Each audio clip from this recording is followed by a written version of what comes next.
আমি আজকের ভিডিওটা সকাল থেকে শুরু করেছি এখানে। তো আসসালামু আলাইকুম ভিউয়ার্স, কেমন আছেন? আশা করি আল্লাহ পাকের রহমতে অনেক ভালো আছেন। আলহামদুলিল্লাহ আমরাও ভালো আছি। এই তো সকালবেলা এখানে নাস্তা বানিয়ে নিচ্ছি, মিষ্টি কুমড়া ভাজি আর হচ্ছে রুটি। তো রুটি আর মিষ্টি কুমড়া ভাজি করে নাস্তা করে তারপর হচ্ছে দুপুরের রান্নাবান্নায় আজকে যেহেতু শুক্রবার খুব তাড়াতাড়ি দুপুরের রান্নাবান্না ঝটপট করে সেরে ফেলবো, কারণ সবাই আসে নামাজ থেকে আসার পর সবাই একসাথে খেতে বসতে হয়। এটা হচ্ছে আমার শুক্রবার দিন বাসার মানে ডিসিপ্লিন, যে সবাই একসাথে নামাজ শেষ করে খেতে বসবে। তো আমি আজকে দুপুরের জন্য রান্না করব, কুরমা রান্না করব আর হচ্ছে বিয়েবাড়ির স্টাইলে চিকেন ফ্রাই ভাজবো। আর হচ্ছে আমি যেভাবে কুরমা রান্না করি এইটাই আপনাদের সাথে শেয়ার করছি। তো একটা প্যানে পরিমাণ মতো তেল ঘি দিয়ে তারপর হচ্ছে পেঁয়াজগুলো ভেজে নিলাম, গোটা গোটা গরম মশলা দিয়ে দিলাম, পেঁয়াজ বাটা দিয়ে দিয়েছি।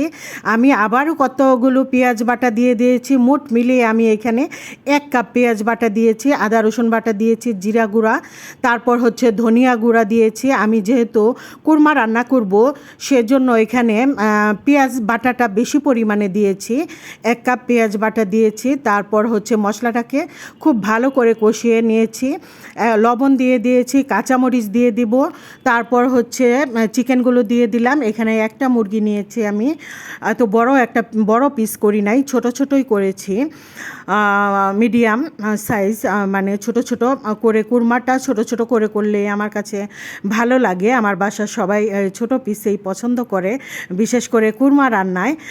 তো চিকেনটাকে সুন্দর করে কষিয়ে নিয়ে এখন আমি দুধ দিয়ে দিব। আমি এখানে টক দই দিয়ে রান্না করব না, আমি সাধারণত কুরমাটা দুধ দিয়ে রান্না করি। দুধের মধ্যে এই তো চিকেনটাকে ভালো করে রান্না করে নেব। আবারও আমি কিছু পরিমাণ ঘি এখানে দিয়ে দিলাম, এখন ঢেকে রাখবো। তারপর হচ্ছে ঢাকনা খুলে ওপর থেকে আমি পেঁয়াজ বেরেস্তা দিয়ে দিব, আর দিয়ে দিব 1/2 চা চামচ চিনি। এখানে যেহেতু একটা মুরগি 1 চা চামচ চিনি লাগবে না আমার, 1/2 চা চামচ চিনি দিয়েছি এখানে। এই তো তারপর হচ্ছে একটা ডিশে সার্ভ করে নিলাম। এই ছিল আমার কুরমা রান্না। এখন হচ্ছে পোলাও রান্না করব। আর হচ্ছে আমি যে বিয়েবাড়ির স্টাইলে চিকেন ফ্রাইটা বানাবো পোলাও দিয়ে খাওয়ার জন্য, এইটা আমি ম্যারিনেট করে রেখে দিয়েছি 2 ঘন্টার জন্য। ওইটা ম্যারিনেট হতে হতে এদিকে পোলাওটাও রান্না করে নিচ্ছি। পোলাও রান্নার জন্যই তো প্যান বসিয়ে প্রথমে আমি পেঁয়াজ গোটা গরম মশলা ভেজে নিয়ে তারপর চালগুলো দিয়ে দিলাম। এখন হচ্ছে আমি আদা বাটা দিয়ে দিয়েছি এখানে। তো ভালো করে চালটাকে আমি ভেজে নিব। তো ভিউয়ার্স, কী হয়, ভালো করে চালটা ভেজে নিলে পোলাওটা আমার মনে হয় ঝরঝরে ভালো হয়। এখন গরম পানি দিয়ে দিলাম, ঢেকে রাখবো। তারপর এই তো ঢাকনা খুলে আবার একটু উল্টিয়ে পাল্টিয়ে দিচ্ছি, কাঁচামরিচ দিয়ে দিলাম, পরিমাণ মতো লবণ দিয়ে দিলাম, তারপর ওপর থেকে আরেকটু ঘি দিয়ে দিব, পেঁয়াজ বেরেস্তা দিয়ে দিব, আবারও একটু উল্টে পাল্টে দিব, আর একটু ঢেকে রেখে দমে অল্প আঁচে ঢেকে রেখে, যেহেতু আমি ফ্রাই প্যানে রান্না করছি তাই আরেকটা মোটা তাওয়ার উপর বসাতে হবে না। এমনিতেই আমি অন্য প্যানে পোলাও রান্না করলে আরেকটা তাওয়ার উপর বসিয়ে রাখি পোলাও বা বিরিয়ানি রান্নার ক্ষেত্রে, যাতে নিচে পোড়া না লেগে যায়। আর এই ফ্রাই প্যানে বসালে আর তাওয়ার উপর বসাতে হয় না, এমনিতেই মানে ভালো হয় আর লেগে যায় না। এই তো ঝরঝরে হয়ে গেছে পোলাওটা। এখন আমি ফ্রাইটা করে নেব।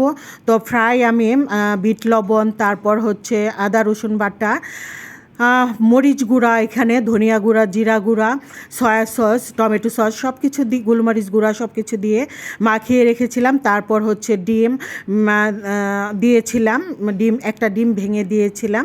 তারপর হচ্ছে ব্রেড ক্রামে গড়িয়ে এই তো চিকেন ফ্রাইটা করে নিলাম। এই তো শুক্রবার দিন সবাই একসাথে টেবিলে খেতে বসবো, এটাই শুক্রবার দিনের মজা। সবাই অনেক বেশি ভালো থাকবেন। আল্লাহ হাফেজ।